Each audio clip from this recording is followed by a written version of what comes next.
Warning: the following story contains descriptions of a chilling, unsolved mystery.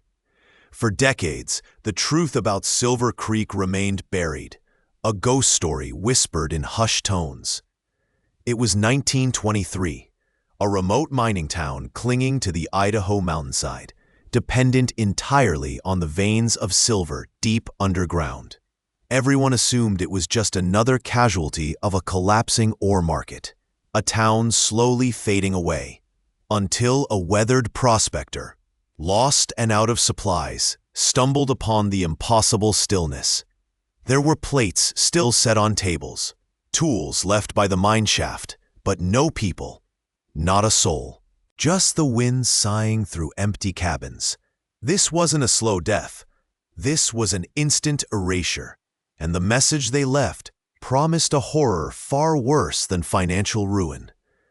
Before we get started, don't forget to subscribe if you believe some secrets should stay buried. The dust devils danced where children should have been playing, swirling across the deserted main street of Silver Creek.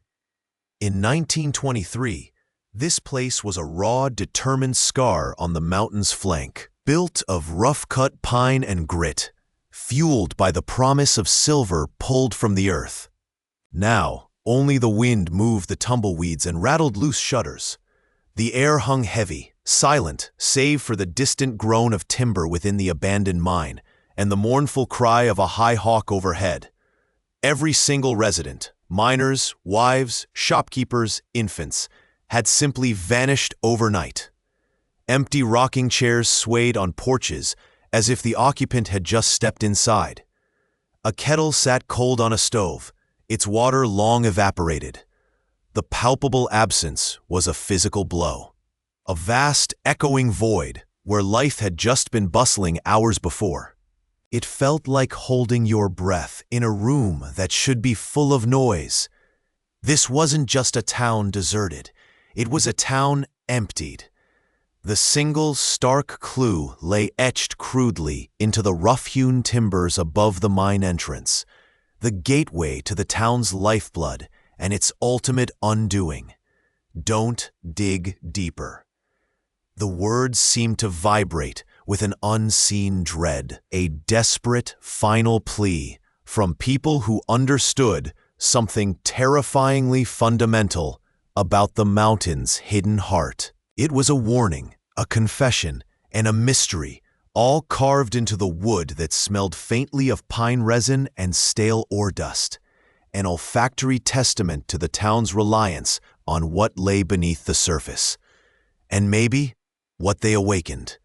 The sheer suddenness, the complete lack of struggle, the chillingly neat disappearance of over 200 souls left a cold knot of dread in the gut, a profound empathy for whatever unknown horror could prompt such a mass flight, or worse, a mass vanishing.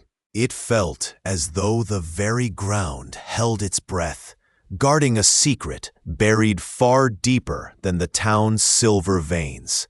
A secret that the etched message begged the world to ignore. The mountain loomed, a colossal fist punching the gray sky, casting its long shadow over Silver Creek. Everything about the settlement huddled beneath it spoke of forced necessity and borrowed time. Buildings were squat, cobbled together from rough-hewn timber and whatever rock could be quarried nearby, their roofs patched and sagging. Dust, fine and relentless, coated every surface, the weathered planks of the general store, the grimy windows of the single boarding house. The lines of laundry hung out on prayer, perpetually grayed by the air. The environment wasn't just harsh. It was an active adversary, the wind whipping through the narrow ravines, the temperature swinging wildly between biting cold and oppressive heat. Life here was a slow, grinding rotation, dictated by the mine's whistle. Before dawn, the men, shoulders slumped under the weight of their lamps and lunch pails, trudged towards the gaping maw at the mountain's base.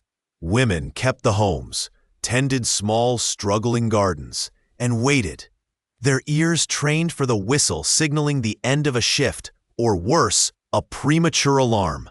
Children played in the dusty paths, their games echoing the grim reality around them, digging imaginary shafts, mimicking the stooped walk of the miners. Yet out of this shared bone-deep weariness emerged a community bound tighter than family. They shared meager meals, patched each other's clothes, nursed the sick with remedies passed down through generations. The Millers, whose boys seemed destined for the depths as their father was before them, shared their precious lamp oil. Old Mrs. Gable, who ran the boarding house, always had an extra bowl of stew for anyone who looked too thin.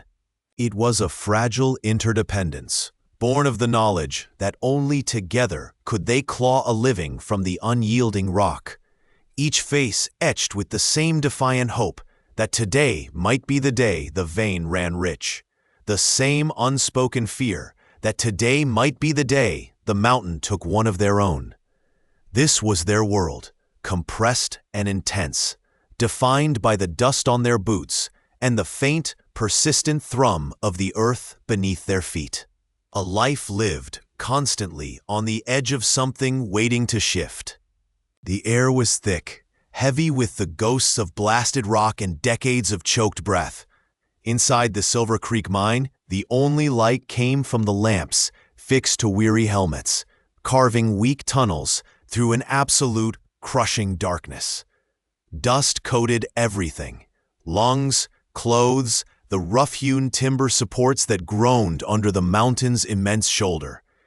Every strike of a pickaxe, every scrape of a shovel sent tremors through the damp earth, a constant, unnerving reminder of the tons held precariously overhead. Danger wasn't a possibility here. It was a low hum beneath the surface, a patient predator waiting in the shadows.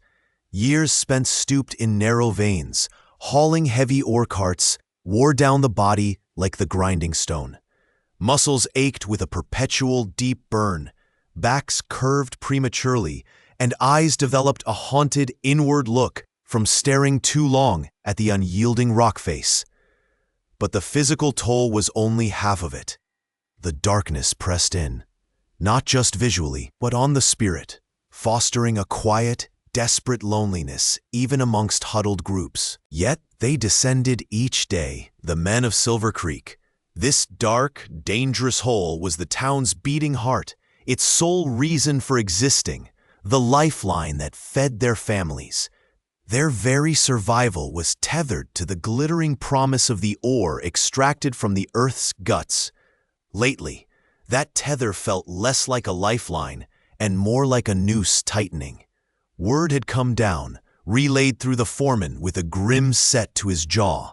Quotas were up, significantly up. The unseen owner, miles away in some distant city, wanted more. The price of ore was good, and they were to capitalize, extract every possible pound, faster, harder, ignoring the deep fatigue etched onto faces, the tremor in hands that gripped tools too tightly. A sudden, sharp crack echoed nearby. A section of roof shifted, raining down pebbles. Every headlamp snapped towards the sound, hearts leaping into throats before settling back into their tired rhythm. It was a daily occurrence, this brief flirtation with burial. But tonight, under the new pressure, it felt like a pointed threat. The mountain itself seemed to protest their forced pace, and the thought, cold and sharp, pricked at a miner's mind. They don't care if we get crushed, as long as the ore keeps coming. The relentless demand, the disregard for the bone-deep weariness, revealed a greed that felt as palpable and suffocating as the dust. The weight of the mountain above was immense, but the weight of expectation, of this relentless cold demand from above ground, felt even heavier, pressing down on their chest, threatening to squeeze the life out of them long before the rock ever would. What happened when men were pushed past their breaking point, when the lifeline became an unbearable burden? The air in Havenwood, already thick with coal dust, grew heavier with unspoken grievances. Below ground, the timbers groaned under the weight of the mountain, mirroring the strain in the miners' backs. Dust devils chased each other in the flickering lamplight, tangible symbols of the dangers they faced daily. Loose rock, methane pockets, the ever-present threat of collapse.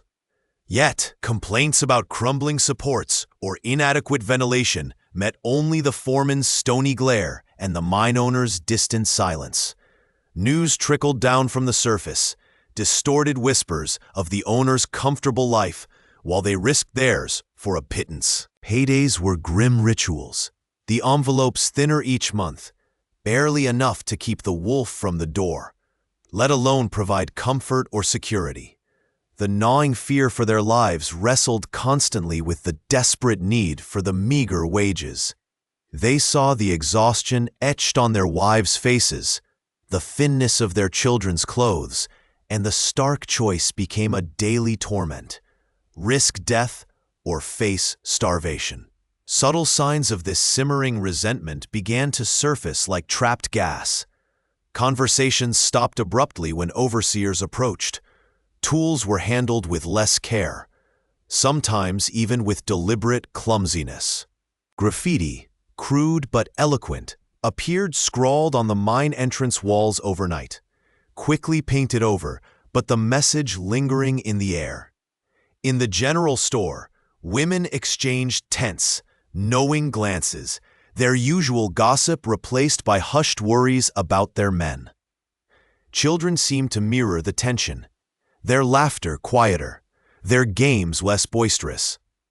A palpable sense of unrest, like an underground tremor, vibrated just beneath the town's surface. It wasn't open rebellion yet, but the murmurs were growing louder, the whispers of discontent weaving a dangerous tapestry of shared anger and desperation.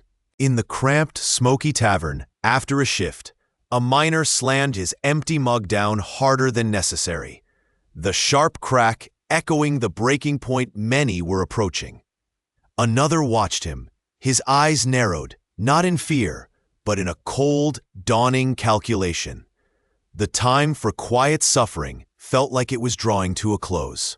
The dust of the mine still clung to Elias, a fine gray coat on his clothes, a grit between his teeth he couldn't quite wash away. He sat on the worn stool by the hearth, the small cottage warm with the last embers of the fire and the scent of his wife Sarah's stew. Their 2 children, 8-year-old Lily and 6-year-old Thomas, were tucked into their shared bed in the corner, soft breaths filling the quiet space. He watched them, their small faces peaceful in the flickering lamplight, and felt the familiar ache in his chest, half pride, half terror. This humble room, with its patched curtains and simple wooden table, was their world, built piece by piece with the sweat and strain culled from the earth's dark veins. He dreamed of adding a small patch of land someday, maybe a milk cow, something that didn't require him to descend into that suffocating blackness. Sarah moved quietly about, tidying, her gaze finding his every so often, a silent question in her eyes, a ripple of anxiety he felt across the room like a cold draft. She knew the mine was growing unstable, heard the whispers among the women whose husbands coughed dust and spoke of timbers groaning under impossible weight. The children, blessedly, understood little, their world bounded by school lessons and afternoon games near the creek. They knew their father went to work in the dark, that he came home tired, sometimes with cuts or bruises, but the deeper truth of the earth's greed, the way it threatened to swallow him whole for their supper, was mercifully beyond them. Elias clenched his calloused hands, feeling the phantom ache of the pickaxe, the tremble of the ground beneath his boots. He was their provider, their shield, but the shield felt thinner each day. Fear was a constant companion now, a cold knot tightening in his gut with every descent. Yet the sight of his sleeping children, their vulnerability so absolute, hammered down the fear with the fierce, unyielding force of love and duty. He had to go back tomorrow. He had to keep digging. What other choice was there? With the company pushing production and the next shift waiting in the pre-dawn chill, the air in the main drift hung thick with the familiar scent of damp rock and diesel. But a new tension coiled through it as the owner's representative, a man whose boots never quite lost the polish of the world above, stood by the survey markers. He spoke with clipped, certain tones, pointing towards a section where the old-timers always said the mountain's heart beat too close to the surface, a place whispered about in hushed warnings of unstable seams and ancient, unseen burdens. Despite the muttered concerns of the geologist and the heavy silence from the crew, men whose hands knew the mountain's moods better than any diagram, the order came down, cold and final. A new shaft, deeper than they had ever dared, driven straight into the mountain's rumored core. A collective unease settled over the miners, a palpable dread that tightened chests and made breath shallow. They understood rock. They felt its weight, its stresses, its subtle language of shifts and groans. Their instincts screamed that this was wrong, a boundary being crossed, not just of earth and stone, but of respect for something vast and unforgiving. They watched as the first chalk lines were drawn, stark white against the dark, rough face of the mountain, marking the precise spot for the violation. The rhythmic drip of water from the ceiling seemed to pause, then quicken, like a nervous pulse. No one spoke. The resistance was a silent, shared weight, expressed only in the set of jawlines and the way hands tightened on tools that suddenly felt heavier, colder. The light from their lamps caught the fine dust beginning to settle, a prelude to the deep scar they were about to carve, a scar the mountain, they felt in their bones, would not forget. Something stirred in the deep dark beyond the marked stone, an echo that wasn't just sound. The carbide lamps, spitting defiance at the consuming dark, bobbed in unison as the drill bits screamed against rock, harder than anything they'd hit before. Sweat tracked grimy paths down faces taut with fatigue and the dull ache of hours spent hundreds of feet beneath the surface. Then the scream changed, not the grinding protest of stone, but a sudden hollow give. A shower of fine dust erupted, followed by a rush of air that smelled impossibly clean, carrying a faint, sweet scent utterly alien to the stale, mineral-laden atmosphere of the mine. Old Man Hemlock, his face etched with a lifetime underground, stopped the drill, his eyes wide. The bit had punched through into emptiness. Cautiously, they widened the opening with pickaxes, the lamplight probing the black cavity beyond.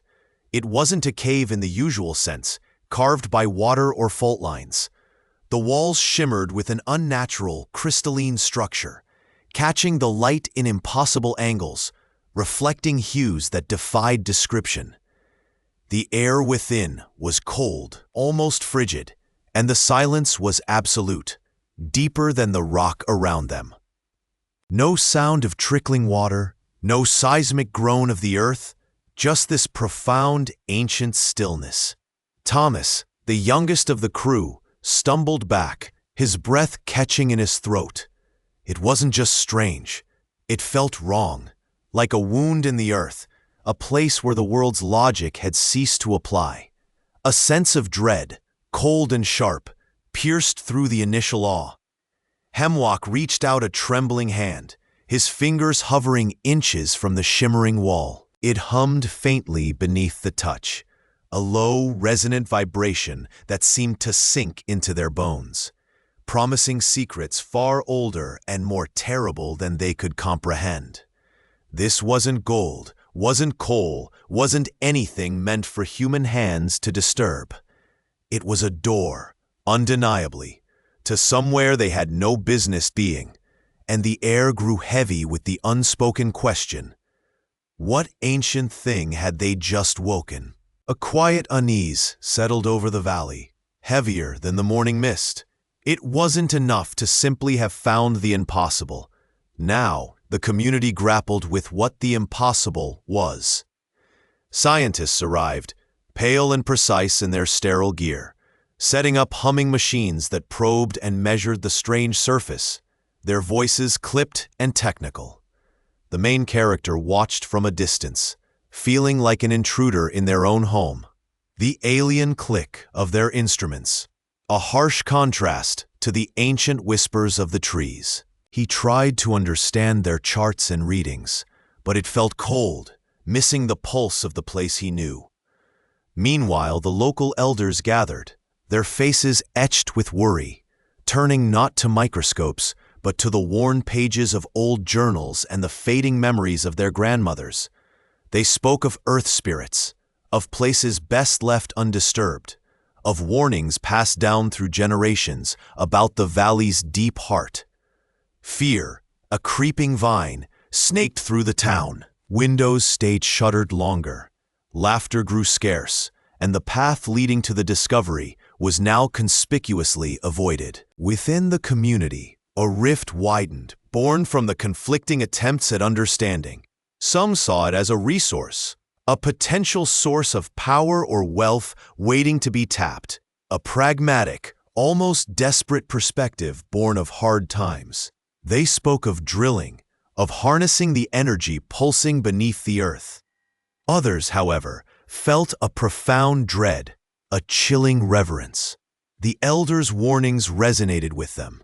They saw not a resource, but something ancient, perhaps dangerous, that demanded respect, even appeasement. The air crackled with this silent argument, the metallic glint of exploitation against the shadowed awe of something truly unknown.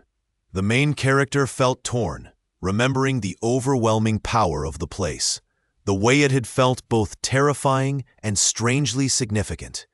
Could something so immense, so tied to the very bones of the land, truly be tamed, or was awakening it a path to disaster? As the arguments grew louder, the valley itself seemed to hold its breath, waiting to see how its secrets would be handled.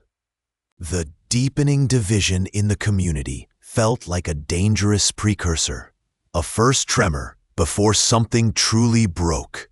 The rumble of a vehicle, far too polished for these rough roads, announced their arrival.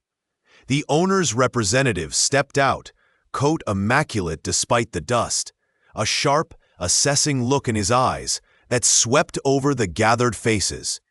He knew now.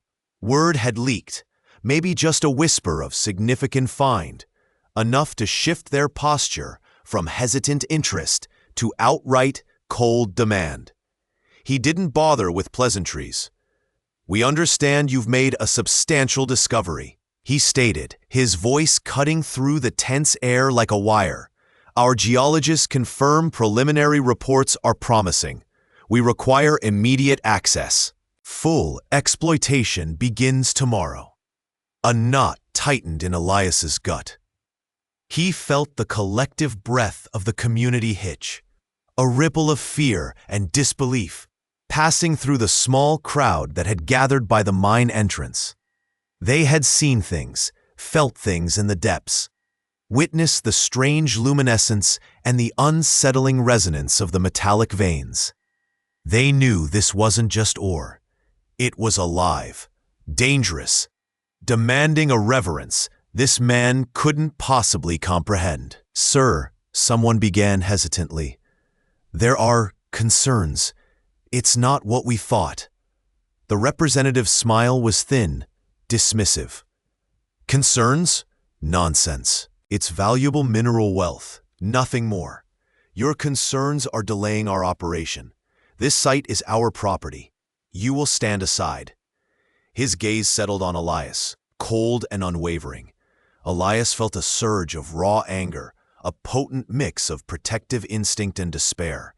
He remembered the quiet awe of the first touch, the strange warmth, the sense of an ancient presence. Now, this sterile suit and tie reduced it to a simple transaction, a resource to be ripped from the earth, without thought for consequence. The man gestured towards the mine shaft with an imperious flick of his wrist, the expensive watch on his wrist catching the weak sun, a single sharp glint of unfeeling power. The air grew heavy with the unspoken conflict, the clash between the community's growing, fearful understanding and the crushing weight of external greed. This wasn't a negotiation. It was an ultimatum, leaving them reeling on the precipice of having to defy an authority that held their livelihoods in its hand. The air in the town hall hung thick with the smell of damp coats and unspoken fears as the community gathered. Rain lashed against the tall windows, mirroring the tempest brewing within the room.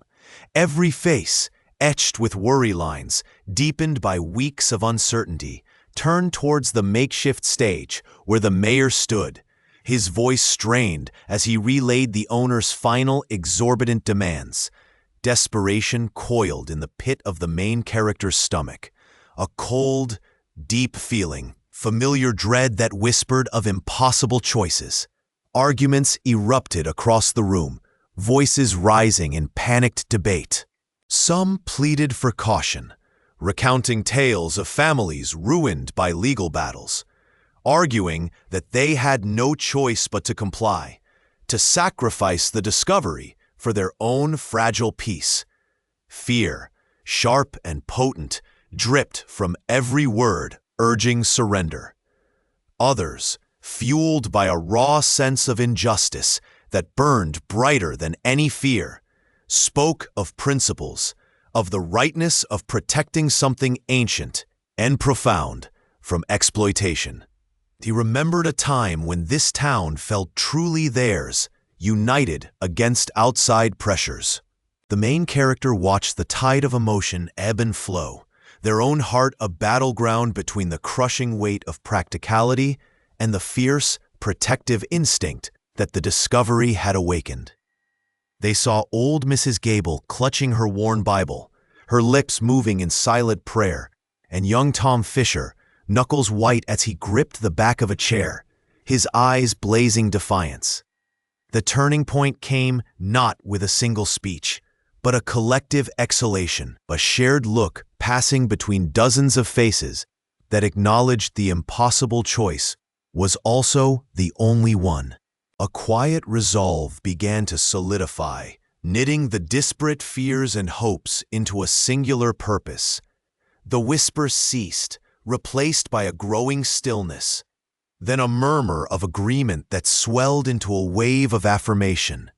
The discovery had been entrusted to them, not found by them for others to profit from.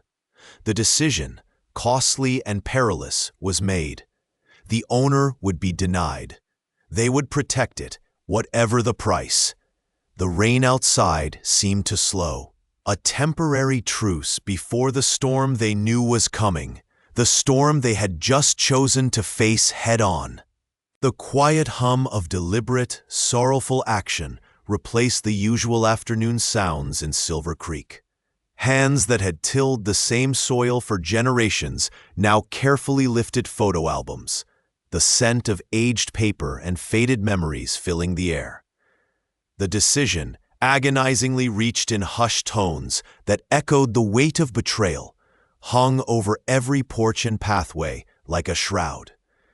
People moved through rooms heavy with shared history, their movements slow, burdened by the heartache of severing ties built across lifetimes.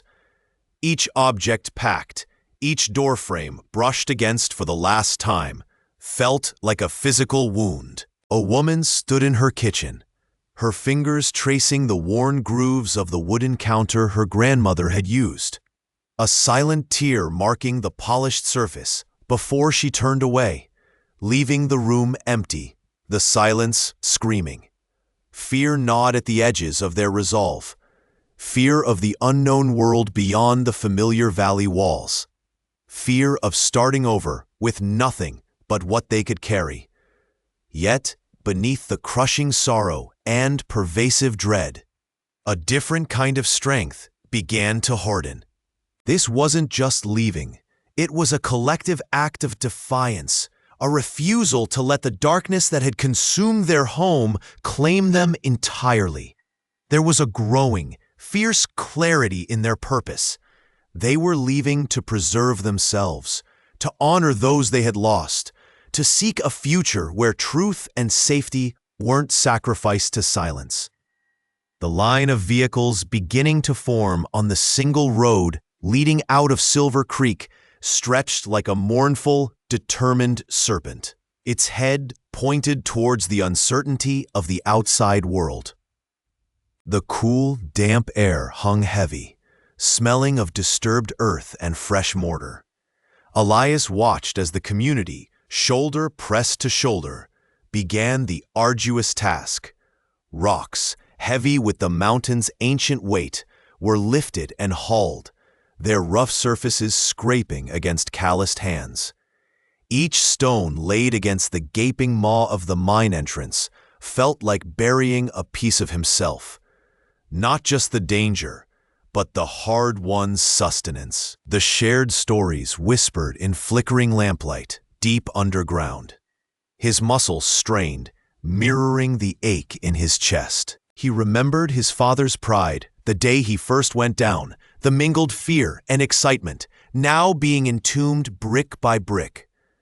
They worked mostly in silence, the only sounds the clang of shovels, the rhythmic scrape of trowels, the low grunts of effort. It was a physical prayer, a collective exorcism of the past. Dust kicked up by shuffling feet caught the few weak sunbeams filtering through the trees, creating hazy pillars of light that illuminated the solemn faces of his neighbors. He saw the weariness, the shared resolve, and a deep, complex grief. They were sealing away greed, exploitation, and the specter of the owner's return, but also generations of their history, their identity forged in the dark veins of that mountain. A particularly large stone, hoisted into place by 4 men, seemed to sigh as it settled, and Elias felt a shiver. It was finality. The entrance, once a gaping wound, became a wall, solid and unyielding. The air grew stiller, the sounds of their labor diminishing as the barrier neared completion. Soon, only the mountain's natural quiet remained, punctuated by the distant murmur of the stream. The mine was gone, buried beneath their physical and emotional labor, leaving only the quiet space where it once was. The dust of Silver Creek rose reluctantly as the last families closed their cabin doors for good. No grand farewells, only quiet nods exchanged between neighbors whose faces held a shared, deep fatigue. Each person clutched a bundle, a worn blanket, a cherished wooden doll, a small box of trinkets, all that remained of lives built brick by painstaking brick in this deceptive valley. Children clung to parents' legs, their eyes wide and uncomprehending as they took one final, long look at the only homes they had ever known, at the creek that had sung them to sleep, at the mountains that now felt like imprisoning walls. A heavy silence blanketed the scene, broken only by the creak of wagon wheels and the soft shuffle of weary feet. The procession formed naturally, a slow, mournful river flowing towards the narrow pass that led out. Ahead lay uncertainty, but behind lay a terror too deep to name, too insidious to stay and fight any longer. They reached the mine entrance, the gaping maw that had devoured their peace. Here they paused, not in fear this time, but defiance. Strong hands worked quickly, chiseling a message into the rock face near the blackened opening. Each strike of the hammer was a punctuation mark on their suffering, a warning hammered into the very stone of the valley. "Don't dig deeper," the raw letters declared, a stark testament etched in stone, meant for anyone who might come after. It was their final act of self-preservation, a desperate plea left behind as they turned their backs on the darkness they had found. Stepping out into the harsh, unfiltered sunlight, that promised a different kind of future. One far from Silver Creek's deadly secrets. They didn't look back again as they began the long trek away, the carved warning a silent sentinel against the valley's hidden depths. The road stretched before them, a raw scar of earth and rock under a sky that had long bled its vibrant hues into a weary gray. Each step was a negotiation with aching muscles, a dull throb resonating from blistered feet. Dust rose in lazy clouds, coating skin and clothes, settling in dry throats. Belongings, carried in makeshift bundles or worn packs, felt heavier with every mile, a constant physical reminder of what they had left behind. Yet, beneath the relentless sun and the crushing fatigue, a strange lightness bloomed. It wasn't joy, not yet, but the absence of a suffocating weight, a palpable sense of having shed a skin of fear and forced smiles. They were bone-tired, yes, but they were also free. As they trudged onward, small acts of grace punctuated the grueling march. A hand reached out to steady a stumbling elder. A precious sip of water was offered from a near-empty canteen without a word needed. Quiet murmurs passed between them, shared memories of the stale air of Silver Creek, the constant knot of tension in their stomachs, now replaced by the clean, sharp taste of dry earth and the quiet rhythm of shared breathing. It was a painful freedom, earned through a sacrifice that still resonated deep within them, a quiet, profound understanding passing between weary eyes. We did it. We chose this. There was a unique, shared moment when the path crested a low hill, and they paused, a ragged line silhouetted against the fading light. Below them lay not another settlement, but miles upon miles of unbroken wilderness, the true scale of their journey unfurling before their eyes like a daunting map. It was here, under the vast, indifferent sky, that the emotional weight of their unity coalesced. A quiet strength settled over the group, a resolve born not of fury, but of quiet determination. They were small against the immense landscape, vulnerable, yet together they were a force. The silent promise in their shared gaze was clear. They would face whatever lay ahead, together. As the sun dipped below the horizon, casting long, skeletal shadows, the unknown path ahead beckoned, dark and silent, promising only more distance, more trials.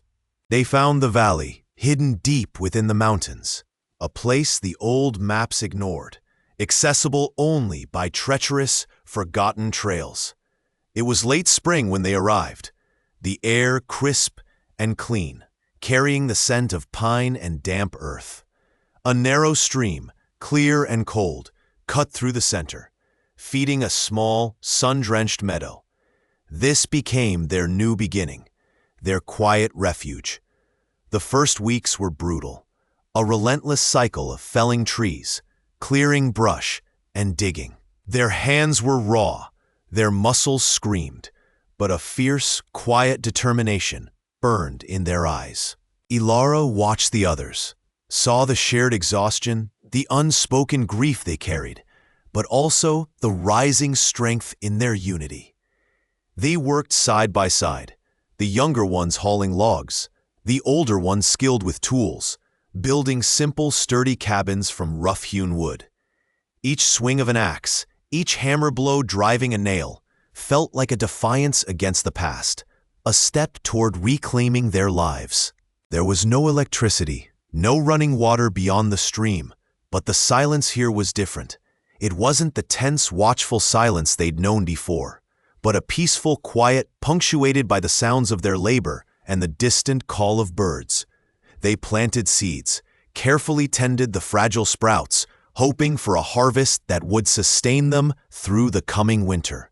Meals were simple: foraged berries, fish from the stream, whatever small game they could find, shared around a crackling fire, under skies thick with stars they had never truly seen before. The lack of constant fear was a physical sensation, a lightness in their chests they hadn't realized was missing. One evening, as the first smoke curled from a dozen newly built chimneys, a collective sigh seemed to pass through the small community. They looked at what they had built, humble, imperfect, but theirs. Tears welled in Alara's eyes, a mix of sorrow for what was lost and a profound, unexpected sense of accomplishment. This valley, with its whispering trees and clear water, held their secret, their sacrifice. It was a sanctuary bought at an unimaginable price. Yet, even in this hard-won peace, a shadow lingered. The world they had escaped still existed, and the weight of their disappearance, though hidden, felt like a tether that could one day tighten. The silence settled over them, not just in the immediate aftermath, but for all the years that followed, an unspoken pact deeper than any sworn oath. It was a living thing, the secret of Silver Creek, a heavy cloak draped over their shoulders, felt most keenly in the quiet hours before dawn, or when a sudden smell, wet earth, rusted metal, the distinct metallic tang of fear, snagged their memory. They carried the echoes within them, the glint of moonlight on the river where it shouldn't have been, the low grind of desperate machinery, the frantic pulse in their own ears. Each survivor became a guardian of this hidden history, the truth buried not in the ground, but behind their eyes.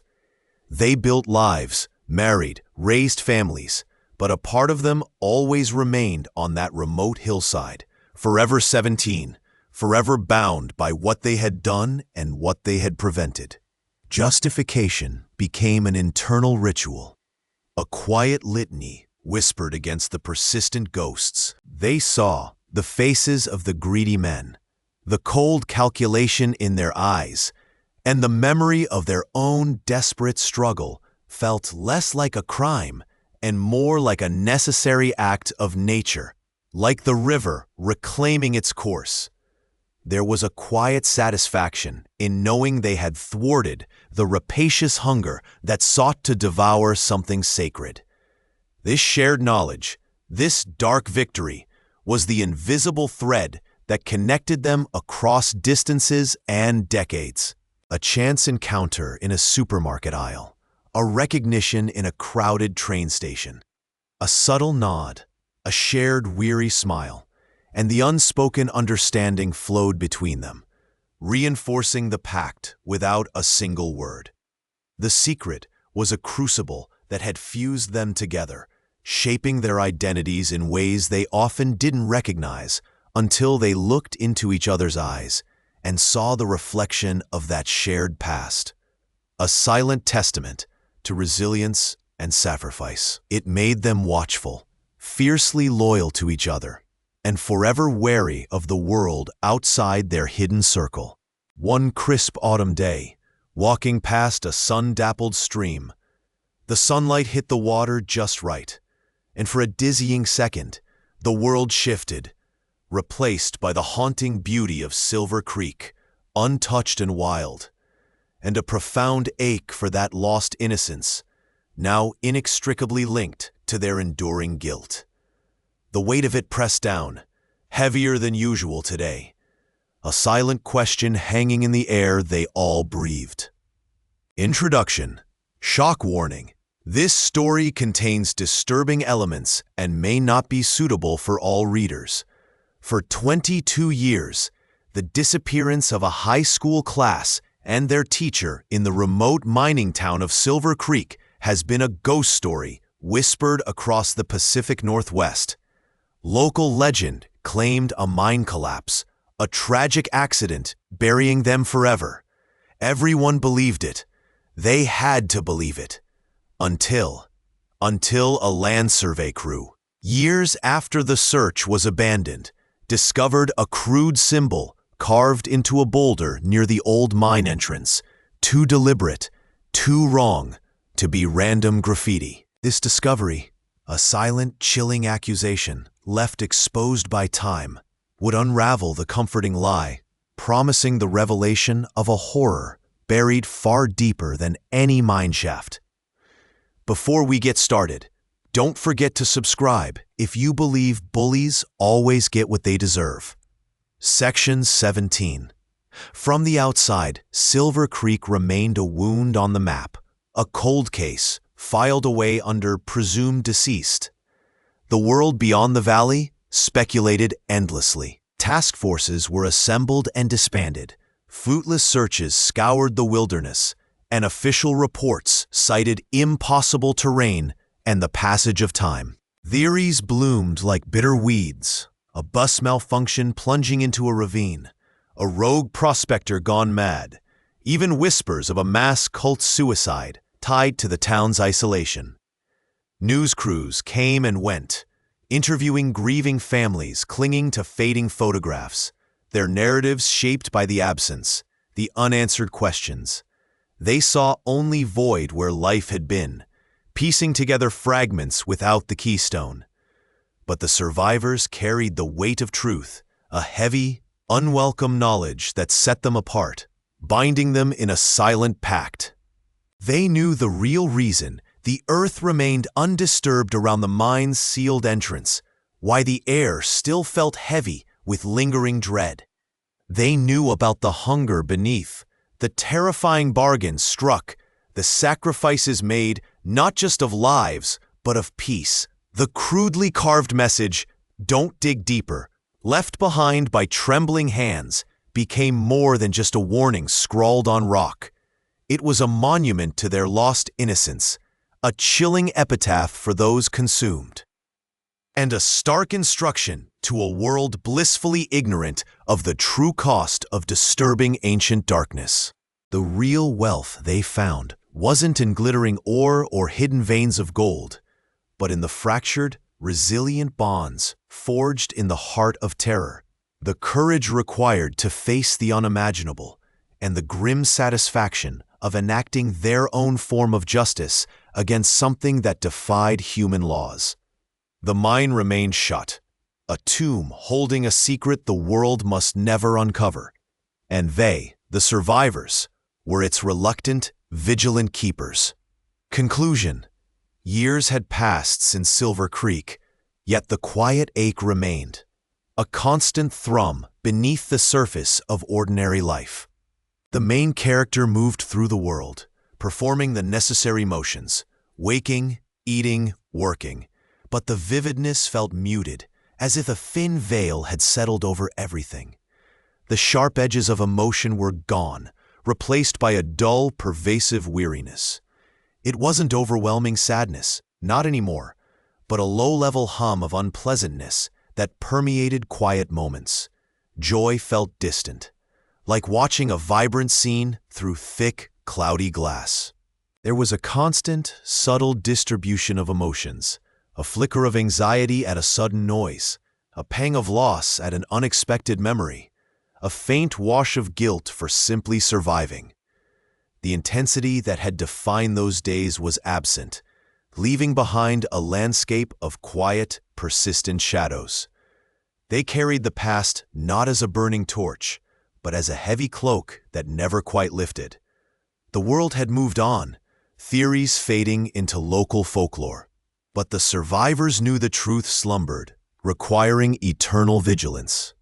Yet, sometimes, late at night, looking out at the soft glow of a distant light, a fragile thought would surface, that even after descending into unimaginable darkness, finding a way back, damaged but whole, held its own quiet, profound significance, like seeing a single candle flickering steadily in a vast, empty space.